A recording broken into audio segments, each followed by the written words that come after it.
Welcome to Career Tools. This week, finding out your internal future. The questions this cast answers are, how do I find out what the organization has planned for me? How do I compare my future at this company with an offer I have? And when is the best time to ask about my future? Folks, we have our big IM conference coming up this year. It's our largest conference of the year. We expand the total number available to come to 50. And it's 2 days, October 27th and 28th. It's in Chicago. It is by far our most successful conference ever in terms of the engagement during and after. We still have people talking to one another, massively expand your internal network, learn what it means to be an executive rather than a manager, learn from other executives through all different industries about what they've gone through, what their experiences have been, what they've learned and want to share with you from the community. We looked forward to this years ago. Mike and I looked forward to this years ago, that the community would get so big that we could start calling on our community members to help others. It's like a massive network that's available to you once you come to the IM conference. So hope to see you there. Chicago, October 27th and 28th.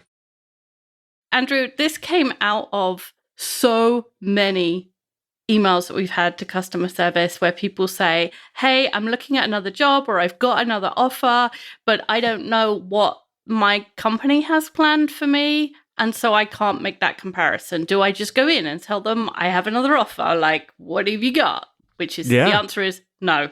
Right. But so many people find themselves in that position, and companies too, where the company has something planned and the project hasn't been announced, or the promotion hasn't been announced, or for some reason the timing isn't right for them to have told this professional, this is what we have planned for you. And the professional therefore thinks nothing's happening. So they go out and find another job. They don't need to find another job when they could be happy at the organization where they are, but they don't know about that future. And so because neither party is communicating with the other about this future, then the professional leaves and goes to another company. The company misses out, but the professional misses out on continuity and all of the relationships that they have and all of that stuff. So it makes me very sad that this happens, and it happens so often. It does. I even think of times in my transitional times in my career where I've been thinking about an opportunity and talking to, close confidants, and they've said, well, you know what you're getting, you know what the future holds where you're at. It's really, you don't know what the future holds or what's on the horizon for the new opportunity. Mm-hmm. And I remember saying to one of them, yeah, I don't really know what the future holds here, though, because either I hadn't had the conversation we're going to talk about today, or I, thought that maybe there was an idea of what the future would hold from a conversation I had 2 years ago when I joined the organization, but things have changed and organizations change at the drop of a hat. And so I remember thinking to myself, I don't really know what the future holds here, which is shame on me because I'm here. Mm-hmm. I know everyone. I can find out. I have a relationship with my boss. You're right. In a time of transition, you don't know the other side, the new opportunity. You know what the hiring manager, what the recruiter is telling you, but at least you have, something to go on. If you're in your current role with your current organization, certainly, there's an opportunity there to know what the future, at least to a degree, where the future is pointing. Yeah, at least enough to compare. Exactly. So we're going to talk about effective career planning relies on knowing your boss's plans. Use these natural opportunities for timing. So we're going to tell you when some good opportunities are. Your approach with your boss is, I want to be prepared. I love that. Don't make an ultimatum and never make it about money. So we'll start with effective career planning relies on knowing your boss's plans. And so this whole guidance, everything we're about to say makes way more sense if we first agree on the reason for the question. And the reason you want to know more about what the organization has planned for you is so that you can compare apples to apples, the future and any other future that's open to you. So one of our rules at Career Tools is that you are open to opportunities. That doesn't mean you're looking for another job. It doesn't mean you're not happy with the job you have. It means that you are willing to have a conversation with anybody who seems to have an opportunity that could interest you. And if you're open to opportunities and you have a good network, you'll be surprised how often people say, hey, would you just come over and talk about this? Or we've got this new project. I wonder if you'd talk to me about it. Or we're really hoping to get into semiconductors and we need a salesperson. Would you like to talk about it? And those conversations are great to have, but it's really hard to know whether or not it's worth pursuing if you don't know what the alternative is. And as you were saying, the alternative is stay at your current organization. And probably 90% of people have no idea what that future looks like. Just like you, they knew what it was 2 years ago when they were hired, or they knew what it was at the beginning of this project and now it's coming to the end, but they don't know what that future holds. Absolutely.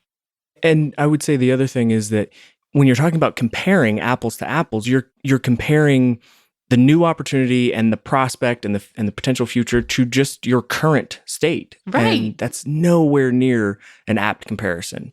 Yeah, absolutely.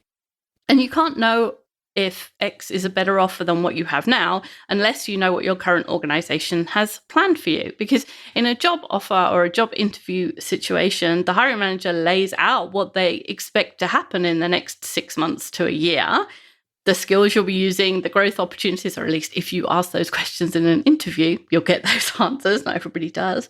And for most people, the problem isn't, is that a good future for me or not? It's, I don't know anything about my current future to compare it to. And that's where they get stuck. Right, exactly. And there's no good reason that your current manager isn't able to lay out that same kind of roadmap. There are reasons that they don't. None of them are good. I think of times in my career where I haven't had this conversation with some of my directs, and there were reasons. They weren't very good. They were reasons like I didn't want to feel like I was promising them something. I didn't want to get to a point where I was losing trust or credibility with them because I said, hey, something is going to happen in 6 months, and then it doesn't end up happening or things change, which leads to another reason. As a manager, you don't always have unilateral decision making. You don't have full control over someone's career, right? Yeah. Other people are involved in some of those decisions. Who gets assigned projects, who gets promotions, who gets opportunities. And so I maybe don't want to shed the light on the fact that I am not going to be able to make that decision, with my own manager magic wand, right? Right. And so there's no good reason your current manager can't lay out some sort of plan or at least future kind of roadmap. And the thing is, if you leave, they're going to have to do it for the new hire that comes in to replace you. Exactly. So there's a good reason for them to at least formulate these thoughts. But most managers think of this as a hiring tool, as a way to get people in, explain, what the future is going to hold, kind of an onboarding process, and not necessarily as a retention tool. Managers and really professionals as a whole relegate career planning to specific times. I'm thinking specifically of, an annual review, that once a year conversation, right? And we allow managers and employees to imagine a future separately without ever even talking about, their vision or our vision, or getting an agreement that's desirable, which is dumb. It doesn't make any sense. It is. Sometimes when you think about it, when I start to write, I'm like, why on earth would I do this? And, they always say you write for yourself. And 90% of the time when I'm writing this, I write about what I learned the hard way so that other people don't get to it. And this is just silly. So, but keep this in mind. The goal of this conversation between you and the manager is to make clear the future that you both imagine. It's not about making decisions or changing jobs or holding anybody to ransom. It's not a promise that either of you will be held to. It's a professional best guess. If you take this conversation out of a moment when you have another offer and you want to make a decision, or it's annual review time and what you say affects your bonus, or if you take this conversation away from those pressure point moments, it just becomes a conversation about what do we think is going to happen and how do we think that's going to work out for us. Yeah, and I think you make a good point about the promise and not something that you're going to be held to, either of you. that's the framework of this conversation. That should be the tone of this conversation. And if we were talking to your manager, we would say, you're not obligated, you're not held to whatever you talk about and the ideas and concepts that you lay out. But we're not. We're talking to you. And so you have to convey that tone. You have to be the one who says, listen, I'm not going to hold you to this. I just want to talk about it. I want to see what's coming down the pike. You have more data than I do, right? Because they're in a different, your managers are in a different perspective, different seat. Mm-hmm. Absolutely. So there are some natural opportunities for timing, moments when that tension isn't there, and therefore you can have this conversation in a much more gentle, much more collaborative way. So we're going to talk about those. And like most difficult conversations, the best time to ask is not the moment you actually need to know. In other words, not when you're already interviewing, or not when you've already had that conversation, or not when your wife has said, hey, you need a pay rise or else. Many, many people we know wait to have this conversation until they have another offer. And then they want to go into their boss and say, hey, I have another offer, so what's my future here? Because I need to weigh those two things up. And the boss takes that as an ultimatum. And the answer to an ultimatum is feel free to take the other choice. Right, exactly. It turns this conversation from a career planning conversation into not an argument, but a tension-filled conversation. Mm-hmm. Yeah. This works the other way around too, right? A manager may have plans, may have thoughts, may have, if they're good, right? They're thinking about succession planning, they're thinking about, next steps. And they may have these things in their head, but they're not vocalizing them or articulating them because they're not fully formed, or maybe that's another barrier for them to have that conversation because there's still things up in the air. And then inevitably, right, their direct comes and says, hey, I have another offer. And they go, oh, well, wait, but I have all these things that I had planned for you. And that message loses its credence, its credibility, because you're like, even if everything they're saying is true, you're thinking, well, but did I have to come to you and say, like, I had another offer? Right. And this is why so many people do the whole ultimatum thing, or recommend the whole ultimatum thing, which is really bad advice. But so many people say it because this is the only way you find out. This is the only way that most people find out what the future is planned for them. Whereas what we're recommending is a different way to find that out. And you'll have most success with this conversation if you choose to have it at a time when tensions are low and op tempo is low and your boss isn't frazzled about anything at work or personally. If you think about this is a conversation that potentially is about the next 2 years of your life. Whether you have it this week or next week is not a big deal. So choose a good time. And also, you will have way more success if you turn this from a one and done conversation into a regular part of career planning conversations with your boss. It makes it's like, when people are interviewing and they come into work in a suit and everyone's like, what are you dressed up for? Interviews? Everybody always assumes that's what you're doing, right? And if you suddenly have a series of dentist appointments, you're interviewing. Of course. And if you suddenly want to talk about career planning, you're interviewing. And so it always seems suspicious. Whereas if you make it a series of low-key, periodic conversations, it becomes less suspicious, and therefore your boss will trust you more and give you more information. The first time you have this conversation, it is quite possible your boss will say, I can't promise you anything, so I'm not going to say anything because, that's burned me before. Right. And you're going to have to say, okay, I understand that. This is what I'm thinking I'd like to do. Maybe we'll talk again in 3 months, or maybe, next time a project comes around, I'll bring it up again, and maybe you'll have more information at the time.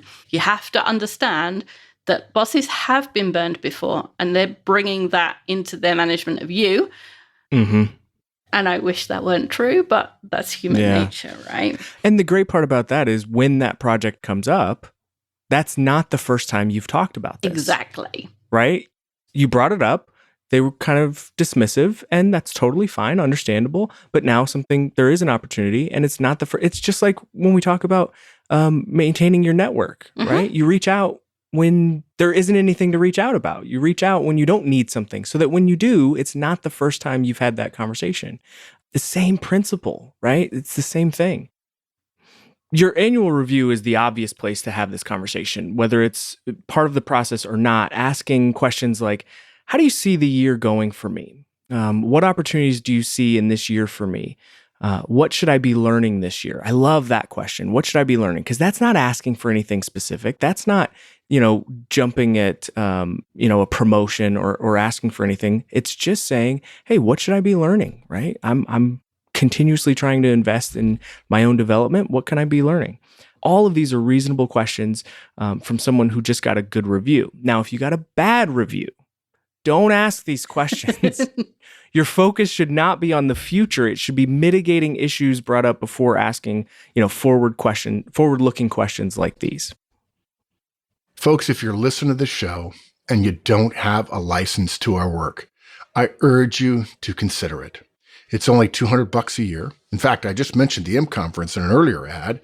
In the M Conference, for the $3,000, you get 10 years of licenses for free, which is a $2,000 deal. So the M Conference itself only costs $1,000, which is a sick good deal. I encourage you to become a licensee. For $200 a year, you help us continue to expand the distribution of the podcast. You get access to all the show notes for manager tools and career tools and executive tools. And what's more, you get access to a private, secure executive tools feed so you can listen to the executive tools podcasts every other week. You also get access to the interviewing series, several other of our digital products we've lumped all in this year because of the career and professional turbulence over the last couple of years, thanks to the pandemic and the difficulty of the business year, who will go with I'll never say the number that happened before the year 2021. So become a licensee, and also you get access to me, which might be nice. I'm actually a nice guy in real life. Thanks, folks. So your approach to your boss, the tone that you take with your boss, has a big part of the success of this conversation.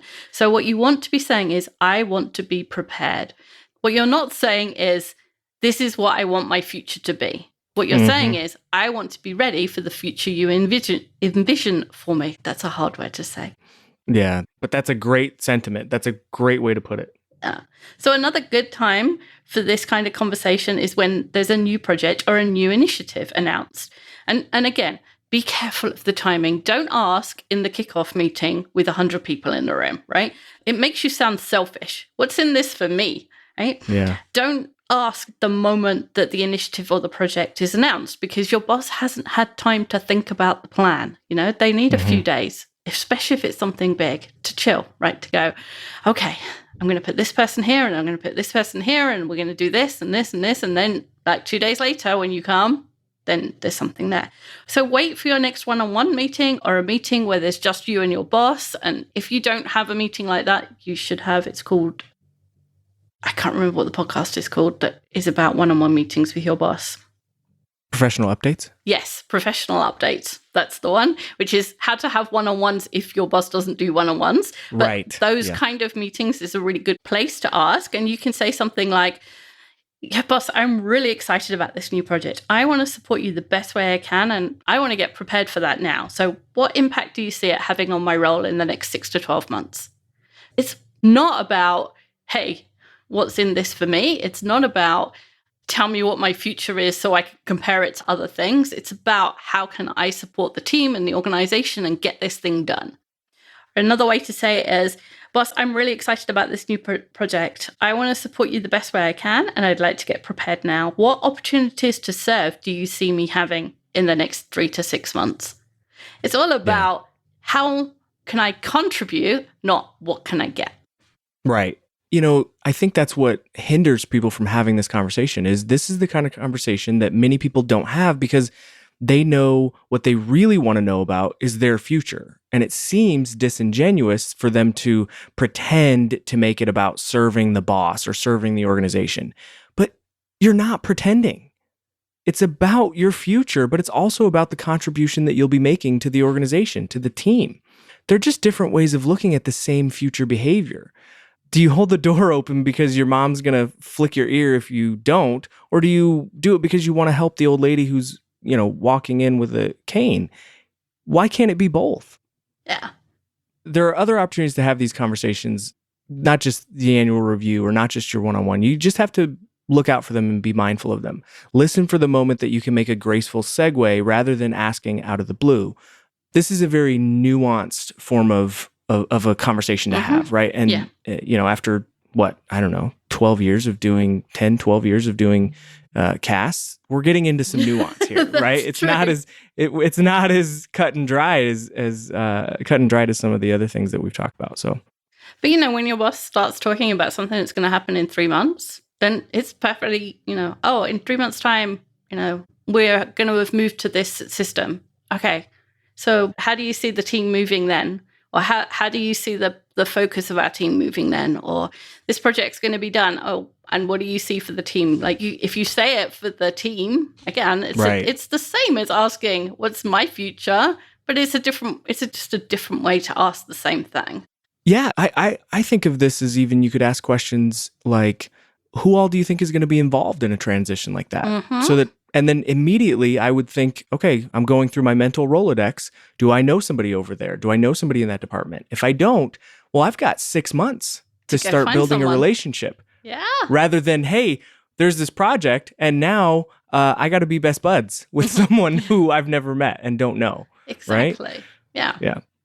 But I think the important part, this is a nuanced conversation. It's not cut and dried, but what is very, very clear is you cannot make an ultimatum. No matter how good you think you are, there's a more than 50-50 chance that you'll come worse off if you try to make an ultimatum. Most commonly, people try to do this when they have another offer. Wendy, you were recently sent a LinkedIn article, right, about kind of recommending some guidance around this that was pretty bad. So candidates should tell their manager, I have 2 offers on the table. When can I expect yours?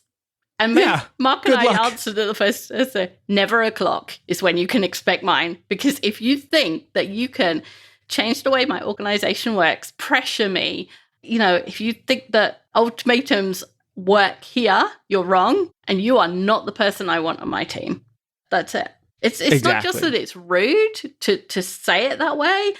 It's that the way you do one thing is the way you do everything. So you're going to be rude to customers, rude to colleagues, rude to suppliers. You're going to be demanding and obtuse, and you show no understanding of the relationship between a candidate and a hiring manager, or the hiring manager and the rest of the organization, or the process and negotiation or relationships. And if you don't have any of that, then I don't want you on my team. That's the answer. Exactly. And it doesn't matter if your ultimatum is about money or experience. It doesn't matter if you give your manager a year or a week to come up with the goods, right? Come up with an offer or a counter offer or anything like that. It doesn't matter whether the ask is large or small. Ultimatums don't work. They show you to be rude, demanding, obtuse. Obtuse is a big one, and not the kind of person that we want in the organization. So instead of saying something like, I want to work with our overseas clients this year, which sounds like an ultimatum, I want this, give it to me, or else. The or else is kind of implied, but it's there. Then you would say something like, I really would like the opportunity to work with one of our overseas clients this year. I know you can't promise anything and it depends on the needs of the project. I just want to verbalize my desire so that you can keep it in mind. Literally, I'm just putting it out there so that manager, when you start making considerations, you have that in your head. But before we started recording, Andrew pointed out this is just like the close at the end of an interview where you say, I would like an offer and here's why. And you are not asking for the job. You're saying, I want the offer so that I can consider it. You're not promising you're going to take that job. Yep. And in the same way, you're not asking your manager to promise that you can work with overseas clients. You're not saying, I want this or else. You're saying, this is what I would like to happen. And that puts the person who you're asking in so much more of a receptive, wanting to help you kind of mood than someone who's just said this or else. And even if you can't get them to wanting to help you, you at least can alleviate any form of obligation or pressure, yes. Right? And the statement of desire versus an ask is distinctly different. Mm-hmm. Yeah, absolutely. The second shows, an understanding of pressures that the manager is under, as well as the limits of their ability to give you what you want. It's much more likely that you'll get what you want if you use phrasing like the latter, like Wendy said. That desire. And the last one, never make it about money. So you might be surprised at how little we talk about money around here. And we firmly believe that fulfilling careers are not measured by the money. And if they were, we would not work here. A professional working at a well-run company should expect to be compensated at the prevailing rate of the industry and the location, right?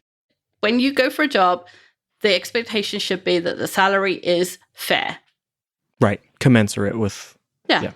And that means that if you do a job you love, you may accept not less money, right? Because that makes up that difference. Mm-hmm. But what you do with the money you receive is far more under your control than what you receive.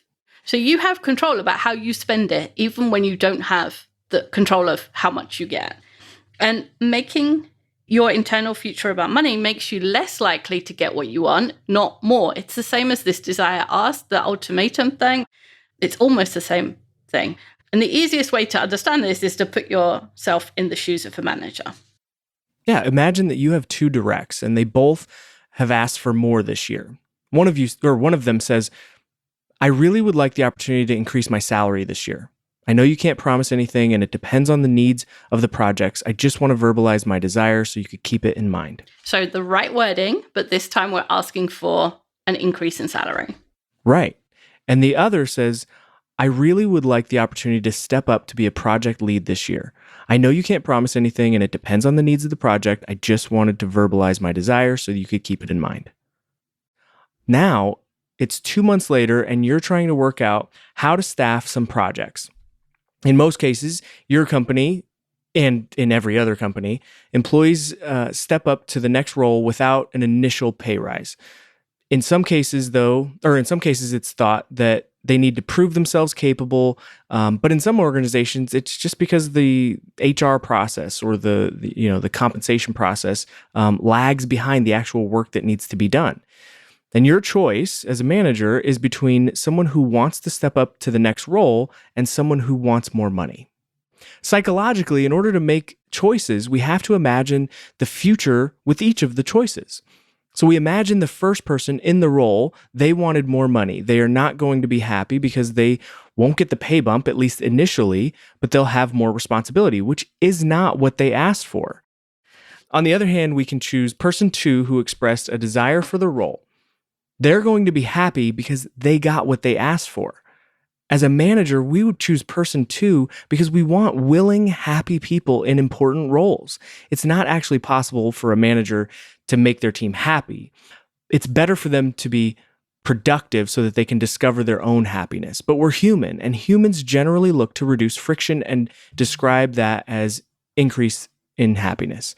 Is it possible that the person who asked for more money was actually saying that they wanted a project lead role? Yes, but that involves the manager mind reading. And despite hundreds of years of research, no one has been able to do that. No mind reading. Yeah. And is it possible that the person who says, I want to step up to project lead is actually saying, I want more money? And the answer is yes. And they will probably get it because that's what happens. You step up to the role, you do a good job, they pay you more money. That's the way it happens. So asking for the money first puts you in a position where you're less likely to get what you want. Being willing to do more work to prove that you are worth more money is unfair, maybe, but also the way of the world. That if that's the way your company works, it works like 99% of other companies. That's just the way it happens. And so asking for the step up, saying, I am willing to do more for the same money at the moment is much more conducive to getting what you want. You can find out what your organization has planned for you.